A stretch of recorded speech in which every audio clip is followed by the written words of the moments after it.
মৰমৰ ছাত্ৰ-ছাত্ৰীসকল সকলোকে অসমীয়া পাঠলৈ স্বাগতম জনাইছোঁ। আজি মই আন এখন ৰচনা লৈ আহিছোঁ। ৰচনাখনৰ নাম হৈছে মোৰ প্ৰিয় সাহিত্যিক অথবা শ্ৰীমন্ত শংকৰদেৱ।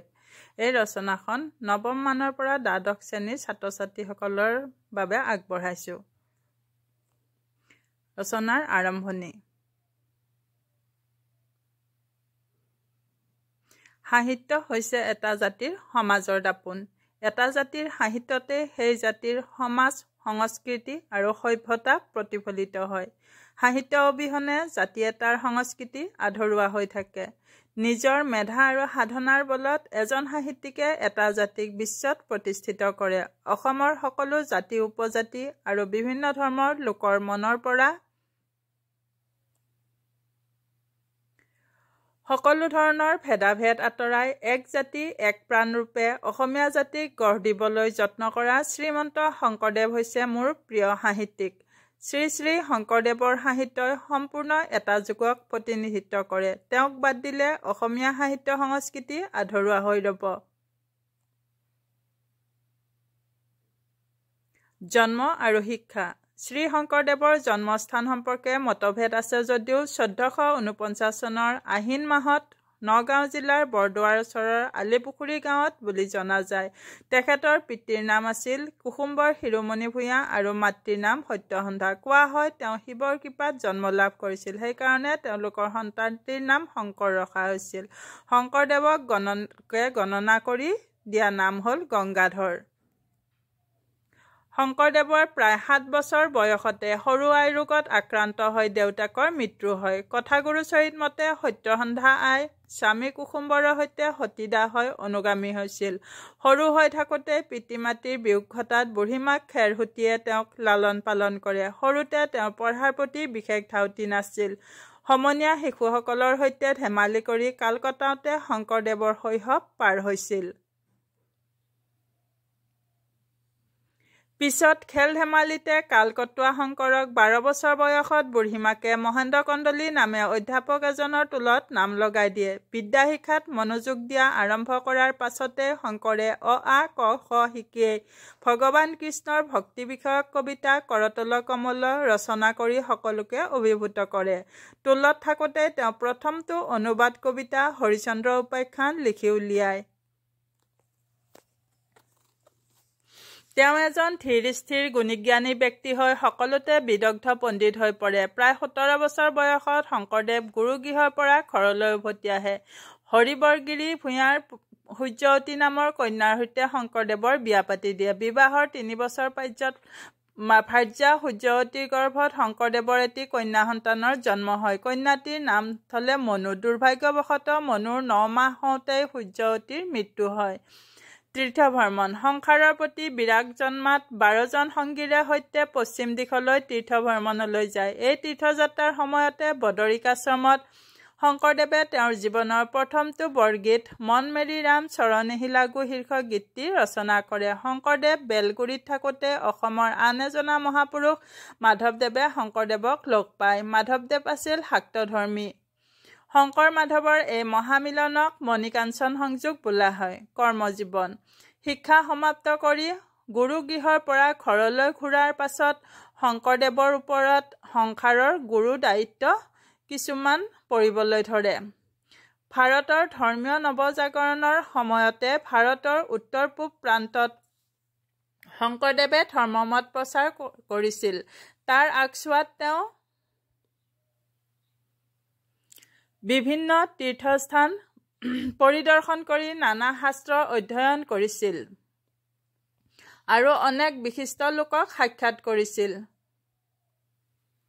সাহিত্য সৃষ্টি। শংকৰদেৱে সৃষ্টিকৰ্তা ভগৱান বিষ্ণুৰ মহান গুণ ৰাখি জনসাধাৰণৰ মাজত প্ৰচাৰ কৰিবলৈ এক অভিনৱ নাট্য আয়োজন কৰিছিল। সেই নাট্যাভিনয়ক কোৱা হৈছিল চিহ্নযাত্ৰা। চিহ্ন মানে হৈছে চিত্ৰ, যাত্ৰা নাটক। এনেদৰে অসমত নাট্যকলাৰ জন্ম হয় শংকৰদেৱৰ হাতত।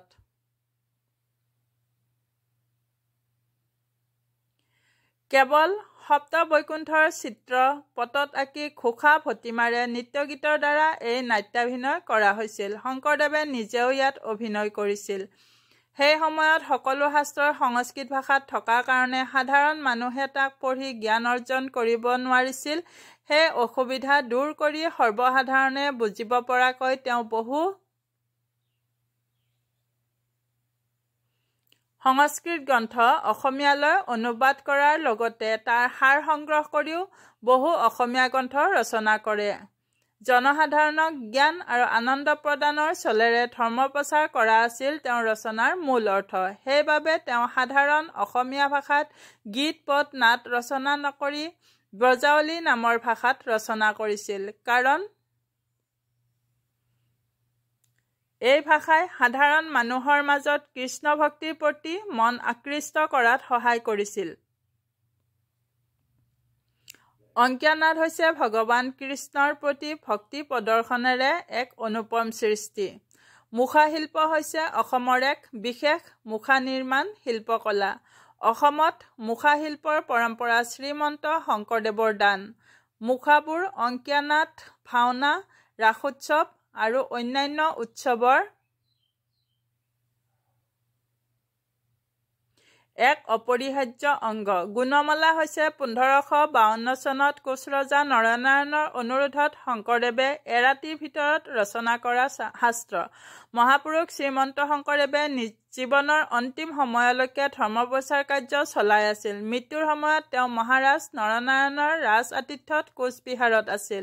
1568 চনত শুক্লা দ্বিতীয়া তিথিত 119 বছৰ বয়সত তেওঁ কোচবিহাৰত থকা মধুপুৰ সত্ৰত ইহলীলা সম্বলন কৰে। প্ৰিয় সাহিত্যিক হোৱাৰ কাৰণ। তেওঁ অসমীয়া সাহিত্যৰ এগৰাকী যুগস্ৰষ্টা, কবি তথা সাহিত্যিক। তেওঁ অসমীয়া জাতিৰ সংগঠক, সংস্কাৰক। ধৰ্মৰ লগতে সাহিত্য সংস্কৃতিৰ প্ৰচাৰৰ অৰ্থে সংস্কৃত গ্ৰন্থ অধ্যয়ন কৰি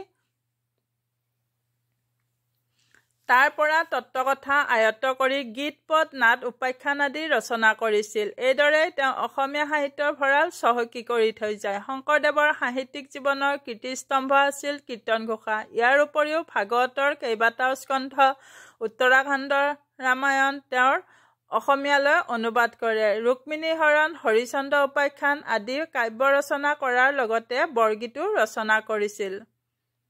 ৰুক্মিণী হৰণ, পাৰিজাত হৰণ, কেলিগোপাল, কালীয় দমন, ৰাম বিজয় আদি অংকীয়া নাট ৰচনা কৰিছিল। ভক্তি ৰত্নাকৰ শংকৰদেৱৰ এখন শ্ৰেষ্ঠ তত্ত্বমূলক গ্ৰন্থ।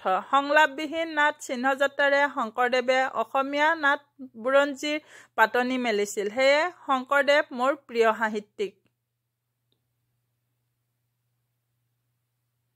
সামৰণি।